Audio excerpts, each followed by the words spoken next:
কাঁচা বিলাতের আচারের জন্য আমি বিলাতিগুলো আমি সব ধুয়ে নেবো ভালো করে জলে, একটা খাঁচিতে সব তুলে নিয়ে জলটা ঝরতে দেবো। জলটা যখন শুকিয়ে যাবে আমি পাতলা পাতলা কেটে নেবো। এটা শুকিয়ে গেছে, পাতলা পাতলা কেটে নেবো। আমি কেটে নিয়ে আমি রোদে মেলে দেবো সারাদিনে। সকাল থেকে এটা কাজটা করেছিলাম, সকাল থেকে করলে ভালো হয়, সারাদিনে রোদটা পায়। এটা মেলে দিতে হবে। শুকিয়ে গেছে, এটা আমি তুলে নেবো।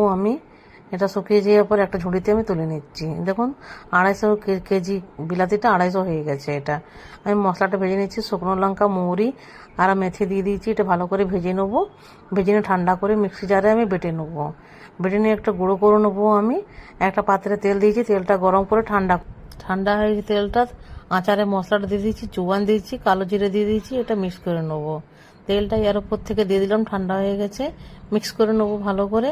হলুদ গুঁড়া দিয়ে দিলাম পরিমাণ মতন, লবণ দিয়ে দেবো পরিমাণ মতন। এটা সব দিয়ে ভালো করে মিক্স করে দেবো।